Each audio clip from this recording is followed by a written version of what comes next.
Well, today is the day before spring break. Should we start the class off with a bang? Or should we end with a bang? Start. The thing is, we can actually start and then end. Exactly. We have 2 balloons? I actually have 3, but one of them won't float, and I hate to light one sitting on a surface because then that causes it to push away from something. When they're out in the open like this, they don't push against anything, right? So let's start the day off with a bang. Everybody plug their ears. You can be that loud. Yeah. See if the, oh, it won't work. Nice. Yeah, start spring back from the bang.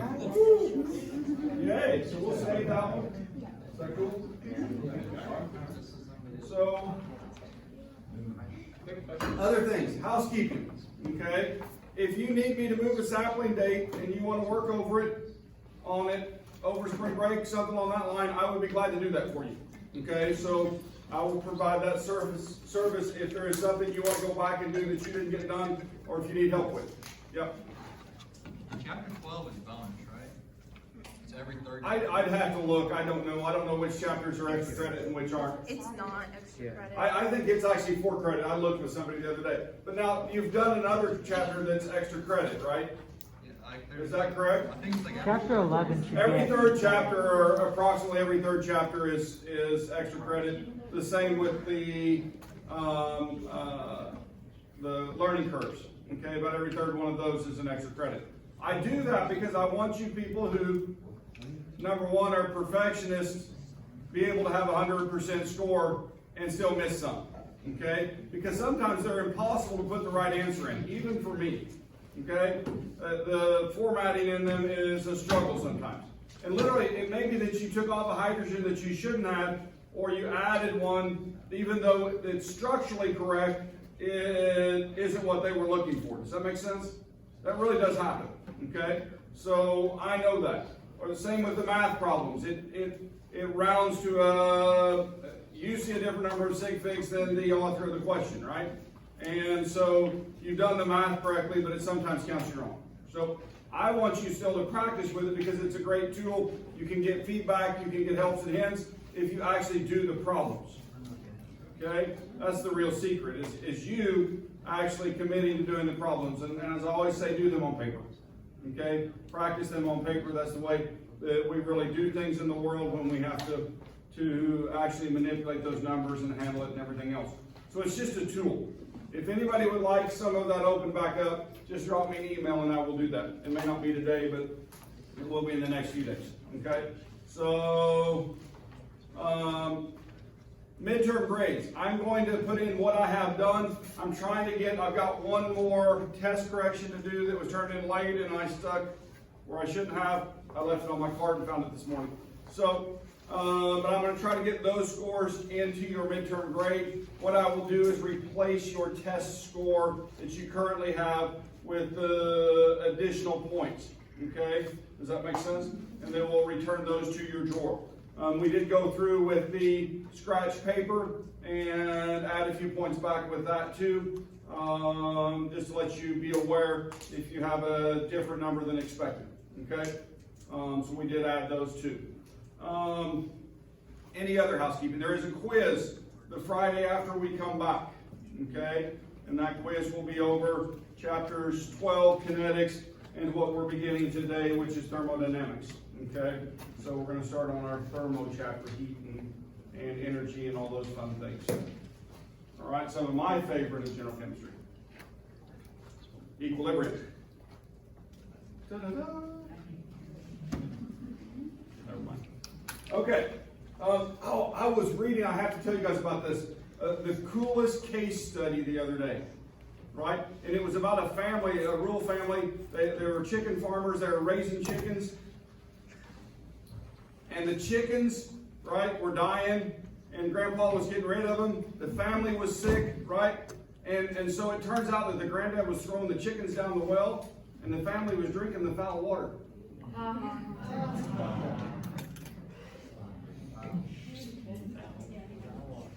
I told that in lab on Thursday, right? Yeah. I'm practicing and I'm trying to remember it forever because that's a really good one. Yeah. All right, half-life. I now need you guys to predict the half-life of the reaction that we just did. Mike. It was fractional, wasn't it, in terms of time? Yes. What is a half-life? It's the definition. The time it requires for one half of the reactant to react. So if I start with 1 gram, right, of material in one half-life, how much will I have left? 0.5. So I would start with 1 gram and 1 half-life, right? So it would be 0.5 grams, right? And then if I did another half-life, 0.25 grams. And if I did another half-life, 0.125. And could I just keep on going? I can, right? You guys with me? So the time that it takes for half of the material to change, right? Where do we use half-life a lot? Medicine. Medicine? Oh, definitely medicine. Absolutely. Where else? Carbon dating. Carbon dating. Radioactive materials are a half-life thing, right? You guys, the half-life of carbon 14 is very well known. Now, one of the interesting things about carbon 14, the isotope occurs in such small amounts that we can, with a 5,000 year half-life, we can only go back about 30,000 years. Okay, does that make sense? Are there other isotopes that we can look at to date? And the answer is yes. All right. In fact, to date the Earth and so on, the minerals that we find there, we can look at half-life ratios from them too, to date the age of the rocks and such. Isn't that crazy? It's cool stuff. It's neat science. Just lets you know that. So anyway, that's where I'm going to end this chapter for now. Is that okay? All right. So I'm going to jump. And I'm going to go to thermodynamics. And I'm going to come back to this chapter. I'm going to do a problem when we get back, but I want to do that when we are actually going to do the second. Finish it up. Okay? So, because I know I'm going to extend that, and people are going to ask for requests, and so I'm just going to wait on that. It's actually what we did in lab is the problem. So, you guys have seen it before. All right. New chapter. Chemical equilibrium. Okay? So in chemical equilibrium, this is a part of thermodynamics. Now, when I have kinetics going, right, the rates of reaction and half-life and all those fun things, at the same time, there's a whole nother thing that goes on, okay? And it's thermodynamics. And in that thermodynamics, we have this piece of it where reactions are reversible, okay, which in theory, all reactions are reversible, okay? As long as I have enough energy and the appropriate conditions to make it happen. You guys with me? So can I take sodium chloride and make sodium metal and chlorine gas? Yes. Is that favored? Do you guys have the problem of your salt on your kitchen table spontaneously converting into chlorine gas? No.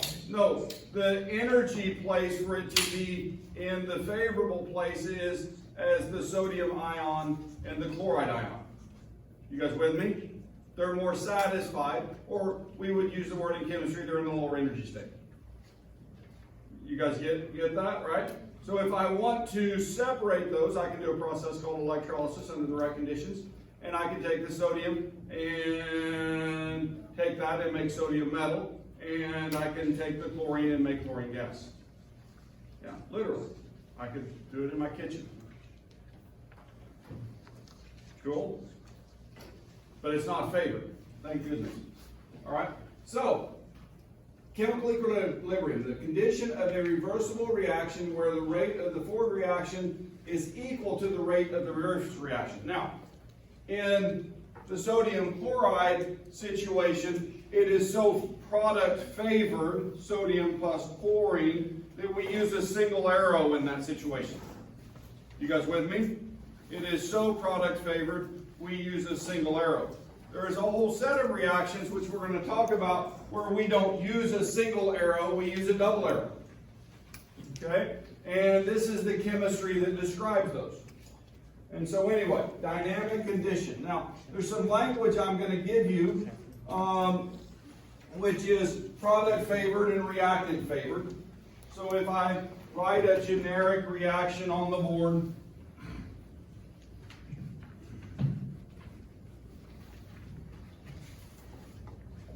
A plus B,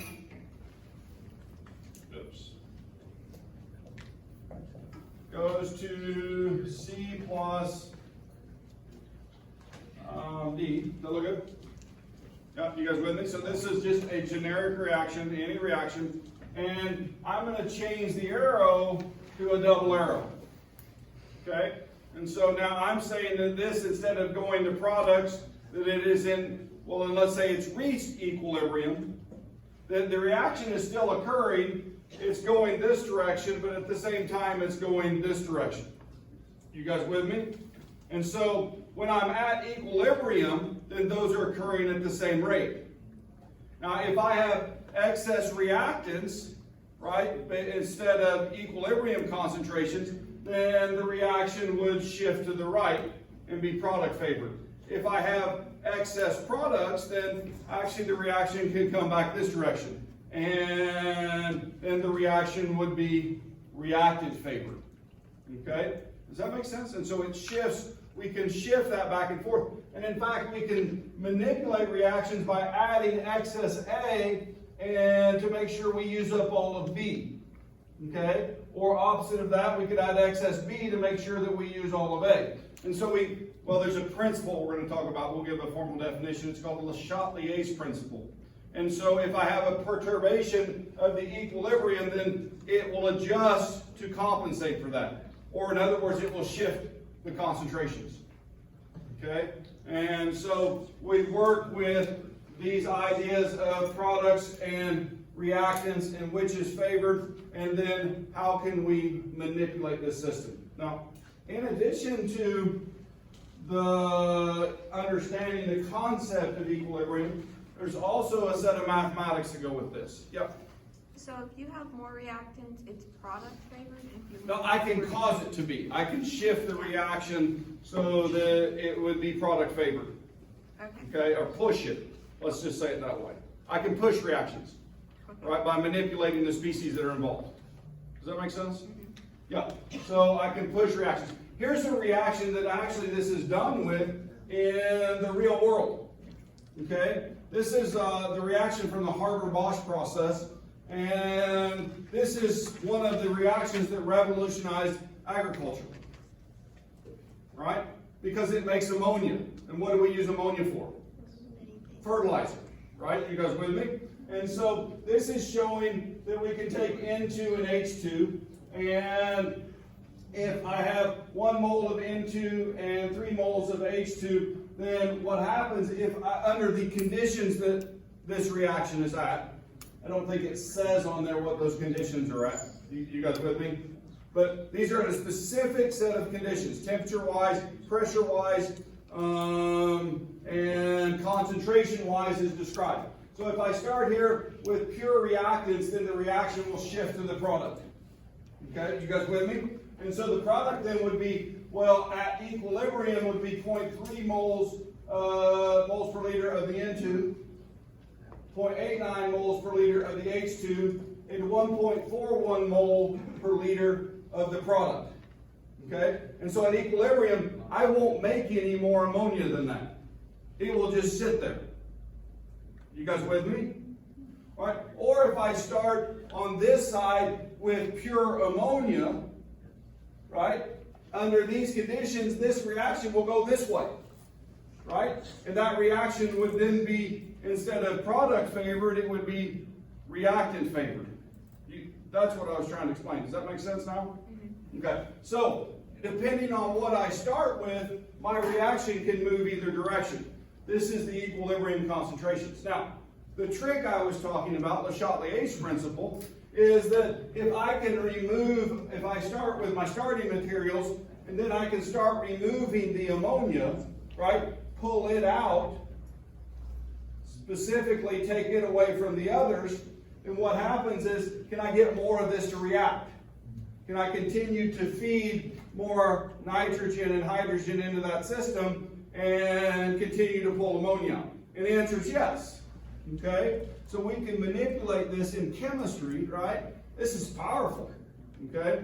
When this process was developed, it was really cool. Now, I'm going to talk a little bit about kinetics here too. Okay? Because the commercial Haber-Bosch process has kinetic aspects to make the reaction get to equilibrium faster. Yep. So on like the last slide, when Yeah. you're talking about like removing the ammonium from the equilibrium, if you were to take out the 1.1 moles, 41 moles of ammonia, would it make more ammonia without adding in more nitrogen and hydrogen? It would actually, right? So you would use up more of that. It would shift to the same ratios. Okay. Okay, the equilibrium ratios. Does that make sense? Yes. Yeah. So, but even better in a commercial process, if I continue to add excess of these and remove this, then we keep that reaction going in that favored direction and we can make a whole bunch of ammonia. Cool? So, and that's what this is showing on this slide. Okay? And it actually shows, look at this. So here's my feed gas coming in right here. You guys see the N2 and H2 coming in? Right? So that comes in and it goes down through here. Now, this is an interesting thing. It's more product favored at low temperature. It's more product favored at low temperature. Why do the feed gases come in and they heat them up? Make it reactive better? What does heat do to a reaction? Speeds it up. This is a kinetic effect, isn't it? And so they're trying to speed up the reaction, and so when they heat the gases up, then they react faster. What do you guys see right there? Catalyst. A catalyst. And what does a catalyst do? Speed. Lowers the activation energy and speeds the reaction up. Well, two things, okay? So we're trying to get to equilibrium very quickly. Cool? You guys with me? Yeah. And so then, once it passes through that heating zone, well, we have a mixture of hydrogen, nitrogen, and ammonia in approximately the ratio that we saw on the previous slide. You guys with me? Now, I have a question for you. This is a structural question. All right? I need you guys to draw the Lewis structures of nitrogen and hydrogen and ammonia.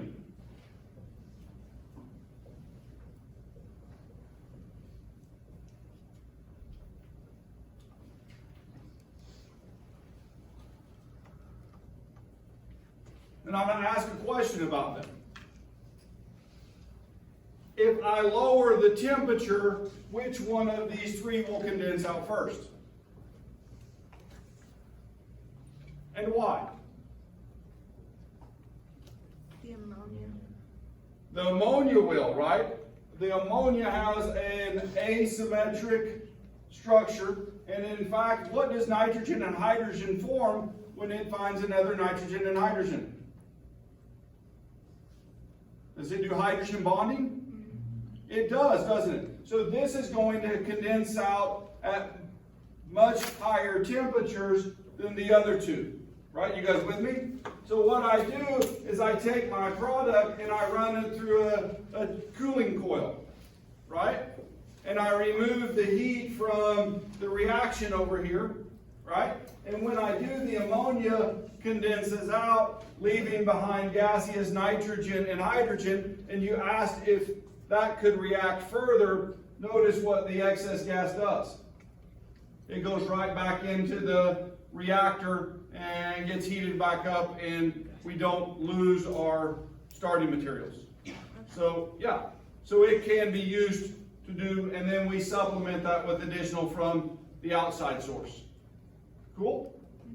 Guys, this really is one of the many processes in chemistry that made what we have today possible. Okay? The changed things like agriculture because we had ammonia present that we could use for fertilizer. And then can we do further chemistry on that to make salts like ammonium phosphate? Those types of things? Absolutely. Right? Then we look at processes where we can get the phosphate or we can in some way convert that on to nitrate and so on. And so all of those things. All right, it takes a lot of energy to fix nitrogen, right? And so this process was literally built, and then it was engineered with multiple trials to make it as efficient as possible. Okay, so a lot of chemistry went into that to make that happen, and engineering, I will say that. Okay, engineers, you can't live without them. They can take an idea and build it, right? So, all right, equilibrium. So independent of direction of approach, we just have it defined by language as product and reactant. That's language you guys already know, right? Okay, and that any reaction can be written in the opposite direction. You guys realize that? And in fact, we've talked about delta H for reactions, right? Haven't we? The heat enthalpy. And if we flip the reaction direction, what happens to the delta H? It changes sign. It's equal in magnitude, right? And so what we're talking about is that relationship. We're independent of the direction of approach. Okay? We can go either way. We just have to know which way we're going. Cool? You guys get that? Yeah. So anyway, now, in this, the catalyst, its only role isn't the energy change. Okay? You guys remember when we were looking at those hills to overcome with the activation energy, the reactant started at one level and ended at another level. And if it ended at a lower energy state, then we quickly identified that as what? Exothermic. And if it ended up in a higher energy state, then we identified that as endothermic, right? Now, if I take an endothermic reaction and turn it around, then what happens? It's exothermic, isn't it? So we're independent of direction. That's kind of cool, right? So understanding that concept is so helpful in this, in terms of the mathematics, that, well, I'm spending a little extra time on it, right? So catalysts only make it happen faster. They don't change the energy from product to reactant or reactant to product. This is showing a reaction. And so this is showing, starting with cis-2-butene, okay? And we're starting with pure cis-2-butene. And is it the thermodynamically favored structural shape of butene? There's trans and cis, two choices, all right? Based on this, which one looks more energetically favorable? The cis, right? And it's because of steric relationship. When I'm cis, I have two bulky groups on the same side. Okay? When it's trans, they're on opposite sides, and I have hydrogens there. And so it would rather be that than interacting with the two bulky things. You guys with me? Now, that doesn't mean that, well, both don't exist, right? But when we get to equilibrium concentrations, right, so if we start with pure and we let it go to equilibrium, then those concentrations stabilize, okay? Now, how can I push it back the other way? Add extra energy, right? So I could push that backwards in an endothermic process and cause that to happen. The other thing that I would want to do is remove the cis as it forms, right? And isolate that. And if I can isolate that, then I can get more to go back the other direction. Okay? I can manipulate my reactions. We do this all the time. Okay? There's even tricks in synthetic chemistry where I use two different polarity solvents. And if I'm making a product that is more polar, then I can put a more polar solvent and a less polar solvent, and as it reacts at the interface, it moves into the other solvent, and it is removed from the reaction, stabilizes, and so I can manipulate chemistry to do cool things like that. Okay? And this happens in laboratories all the time. Tricks, fun stuff. Now, if I go back to my reaction over here, and my generic one, there are mathematics that go with this, okay? And everybody say with me right now, equilibrium, products over reactants. Got it? What is it? Products over reactants. Now what I mean by that is there is an expression which describes how far these reaction goes. It's a fraction. This is all this is. Okay? It's a fraction. It's describing whether it is more product favored or more reactant favored. You guys with me? That's all it is. So K, the equilibrium constant, is equal to products, right? Over reactants. And so can you guys write it for this? Now there's another thing. The coefficients become exponents for the respective species. Okay, you guys got that? So see if you can write that for this expression. Now, you notice I use square brackets, so what, as a chemist, am I working in? Concentration, and that concentration is molarity right now. Okay? Cool?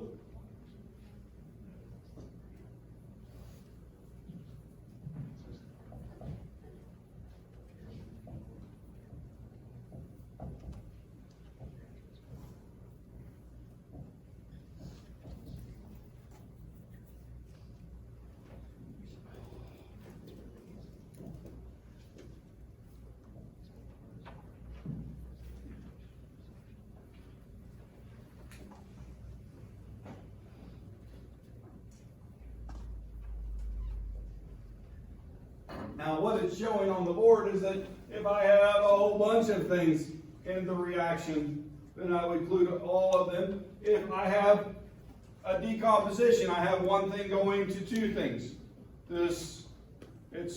Would be two things on top, one thing on the bottom. Maybe. Now, there's some other rules that I have to teach you to do these mathematics, okay? So, but this is the basic form of the equilibrium expression that we're going to use. And so this is K concentration. We can also do K pressures, and we'll talk about that relationship. For most of this class, all of the expressions for most of this class are going to be in concentration, and I have a tendency to leave that off, okay? Just to let you know that when I do pressure, then I'll put a P there. Is that okay? Yeah. All right. The value of equilibrium constants of a reaction, and that's for its reverse reaction, are the reciprocals of each other. But we've already discussed that, right? If I flip that reaction over, what happens to that expression? It's flipped over, isn't it? Because the reactants become the products, and the products become the reactants, and so that's what that's saying, the reciprocal. All right? Cool?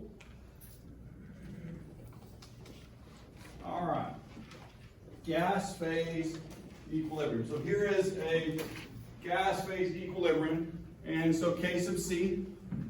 And so if I'm looking at this, this is showing that reaction going from N2O4 to NO2. This one occurs. We can shift this by changes in temperature. Okay, easy way to do that, put them together in the same container. But as you see, it's written, it's product over reactant. Okay? Written as product over reactant. Pretty straightforward, isn't it? Yeah. Here's a picture of that. All right. Verification that NO2 is brown.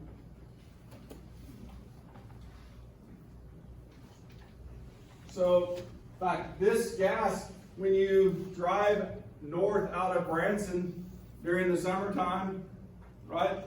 You guys realize you can see that brown haze across the bottoms on the right-hand side. It's there pretty regularly. Anybody know what that's from? Automobiles, car combustion, right? Making nitrogen oxides. Okay? It's smog, it's pollution. Now, same thing, you see that in big cities like LA, especially when they have a good marine inversion going. It's also related to topography. And so that gas is, well, in fact, we have one on our cars to prevent that from forming. Catalytic converters, right? You see much less of that today than you did 30 years ago. okay? Right, especially here in the US. You guys, back a few years ago, the Chinese hosted the Olympics, right? They have such a smog issue there that they shut down much of their manufacturing so they wouldn't produce these types of gases, which are also hard on your breathing, right? This is actually, how about doing a Lewis structure for NO2 and tell me what's unusual about that?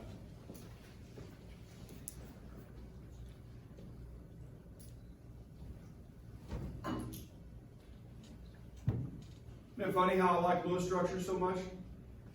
I'm actually trying to prepare you better for organic chemistry, where Dr. Eason will expect that you have this at a high level, okay? And, well, it'll be Dr. Long now.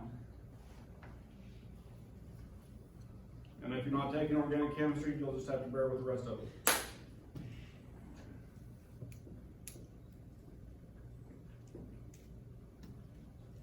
Anybody find the problem? Somebody said the right word, radical. It is a radical, isn't it? Right? Because what's the total valence shell electrons? 17. So when I'm looking at this, then what's going to be my center atom? It's going to be nitrogen. Yeah, good call on that. And then we're going to have an oxygen and another nitrogen. And how many total electrons? No, excuse me. I did the wrong compound. That one exists too. Okay? So I've got nitrogen, and so I've got 6 plus 6 is 12 plus 5. That's 17 electrons, right? And so 2, 4, 6, 8, 10, 12, 14, 16, 17. Right? Now, the nitrogen's not happy, so what am I going to have to do? I'm going to have to make a double bond, and so we'll move one of those into there. That means this can resonate, and resonance gives structural stability, so it stays together as a molecule. But we have this nitrogen that has that unpaired electron on it, and we call that a radical. What's it looking for? Another electron, because it wants to pair it, right? You guys with me? So that's why it's bad to breathe. Yep. Why does the oxygen have 7 molecules on the left? Where? 7 electrons. 2, 4, 6, 8. But, well, I know, but I thought oxygen only had 6 to share electrons with. It does, but it makes a tetrahedral in this circumstance, right? And so it provides 6 electrons to the bonding scheme, okay? And so it wants to have 4 things around it in terms of bonds or lone pairs, right? The same as over here, right? 2, 4, 6, 8, and 2, 4, 6, 7, and this is one short. But in terms of Lewis structures, that's the correct structure, okay? And then if we started doing formal charts, then we could look at that too, but yeah. Why wouldn't it be a double bond on both sides with getting rid of that second? Because if you did, it would resonate through this. Okay, in my mind, right? So to say that this oxygen is correct and this oxygen is correct. Now, but what about the nitrogen? It becomes trigonal planar in structure and has 5 things on the center. It's awful small to do that. Okay, if I move down one row in the periodic table to phosphorus, then it wouldn't have any problems doing that, right? This nitrogen's pretty small. Okay, so in my mind, it would be preferred to have that. Okay, and so when we were counting those electrons, we counted the electrons 6 plus 6 plus 5, right? And so that ended up being a total of 17 electrons that I can build a Lewis structure with. Okay. Cool. So now you see why when we make this in combustion processes, right, that's a pretty negative thing, isn't it? Yeah. Or through photochemical process performance is really where it gets made. But anyway. Oops. Let's do this one, okay? So I need you guys to write an equilibrium expression for this reaction.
All right, how you doing? You probably have this on your paper, is that correct? So if we're talking about the concentration of a solid in this room, where does the solid exist? If I have a solution that has a solid in it, when it's denser, where does it end up? Does it have a concentration? It doesn't, okay? Now, mathematically, we remove those by putting them into K, okay? But whenever you're doing an equilibrium expression which has concentration, then I like to just say solids fall out. You guys with me? And so they just become a 1 in my mind. Concentrations of pure solids, also pure liquids fall out, okay? And they're dropped from those expressions. So whenever you see an S or an L, then they fall out. And so the equilibrium expression for this becomes CO2. And we'll look at that a little bit closer in quantitative analysis, okay? So we'll pick that up and talk about that in that class. Cool? We'll mathematically go a little more in depth. But for you guys, they're just going to go away. Is that cool? Yeah. Does that make the math easier to have one term? So, yeah, it does. Yeah. All right. How about this one? Can you guys write it?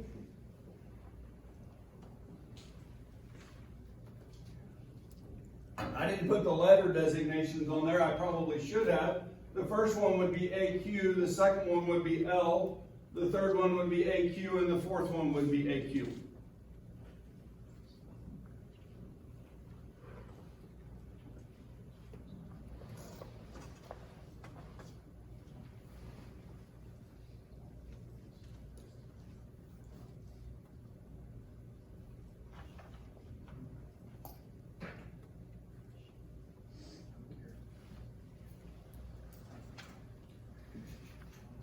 But am I going to quit there? I'm not, am I? I'm going to go one step farther. Which one am I going to take out? Water. The water, right? Because we're doing this in water. And so this actually shows that where you take the concentration of water because we're in water. Then now, are there times we might have to account for water? And I would argue that, yeah, there's probably some times, okay? We're doing a reaction, but we aren't using water as a solvent, and we're still making it as a product. And in that reaction, we would have to account for it. Is it an A for acid or? So this actually is. Good call on that. All right. So now, I've been showing you equilibrium constants for concentration. This is actually an equilibrium for concentration also, okay? But it has a special name because what do we call that molecule up there on the left? Everybody got the name of it? Acetic acid, right? And so acetic acid is, well, it's called a weak acid. Anybody ever heard of a weak acid? And then we're going to talk about weak acids and their conjugate base make a buffer system. Okay, we're going to talk about buffers and those types of things in this equilibrium chemistry. That may be the most useful thing for you guys that are pre-med. understanding, right? Acidosis and how the body buffers and those types of things. Okay? Yeah, because that's really what takes out most people, and an imbalance of pH in your body causes your body not to be able to remove the oxygen from the hemoglobin, and your body suffocates because of a pH shift. Okay? So, weirdly, right, that's something huge in medicine, right? And an understanding of that really helps, and how medications help to prevent that. So anyway, so if I'm looking at this, then this Ka, right, is an equilibrium constant for a weak acid, all right? And that's what it represents. Do you think there might be one for bases too? Yeah, and what do you think the subscript for them is? B.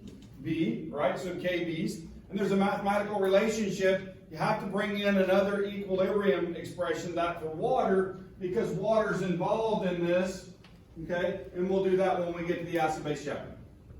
Okay, so we'll continue these, and we'll look at it from this case. And so, yeah, the Ka is described in the acid dissociation constant. And so here we're going to do the same thing to find Kb. And so what's our base up here? Can you guys identify it? What can accept a proton in this statement?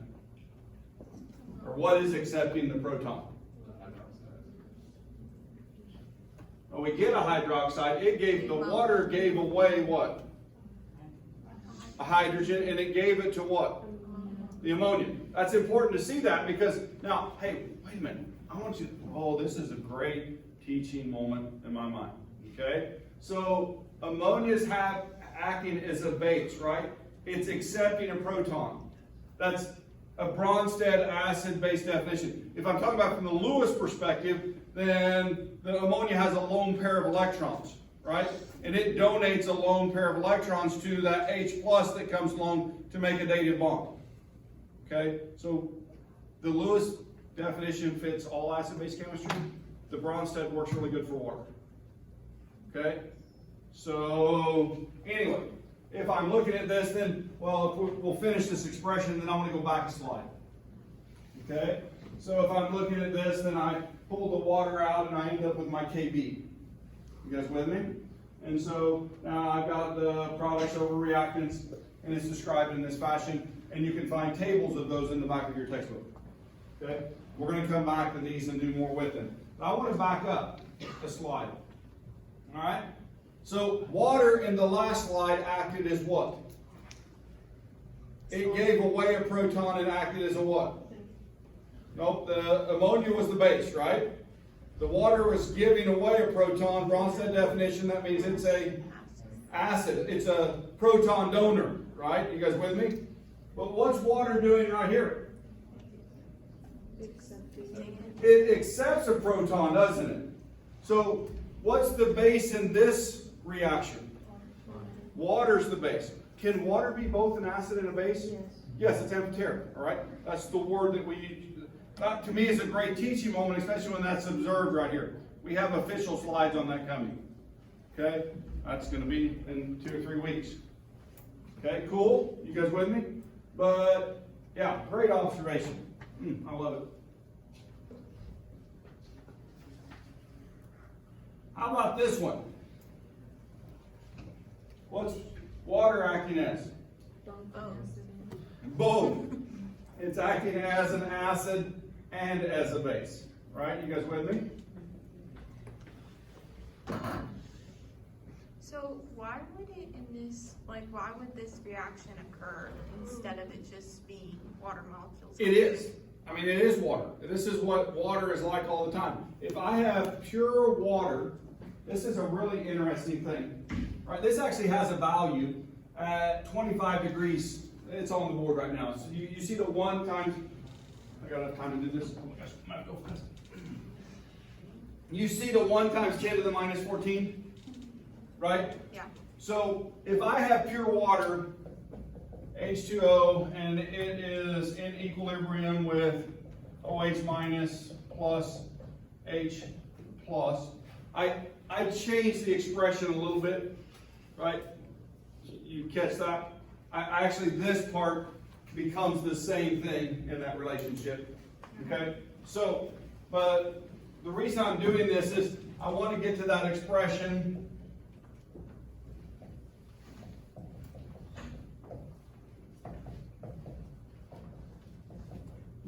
Okay, cool, you with me? Now, if I have one of these, how many of these am I going to make per one of those? I'm going to make one, right? Coefficient is 1, the coefficient is 1, so for every one of these, I get one of these. For every one of these, I get how many of these? 1. So if I take 10 of those, how many of each of those am I going to get? 10. So I can substitute these for x. You guys with me? And so that means 1 times 10 to the minus 14 equals x squared. If I take the square root of both sides, then I get to the concentration of each of these. Okay? Which is 1 times 10 to the minus 7 equals x. Now, I want you guys to take the negative log of that number. I'll do it for you, it's really easy. See, when I have 10 to the power of negative 7 and it's 1, that's a 7. Now, I'm going to ask you, what is the pH of neutral water? About 7. It is 7. That's the definition at 25 degrees C, right? 1 atmosphere of pressure. The answer is pH 7. That's neutral, right? What neutral means is that we have equal concentration of H plus and OH minus. When I add an acid, I get extra of this, and it makes me have less of this. And in fact, it's always going to add up to a number 14. What's the pH scale go to? 14. 14. It's based, that scale is this mathematics that we're learning right now. Cool? We'll pick this up when we come back. I'll redo that again. Are you gonna Okay. vote? Do I? Oh gosh. Yeah. You gotta start with a bang. Oh, I just dropped all my.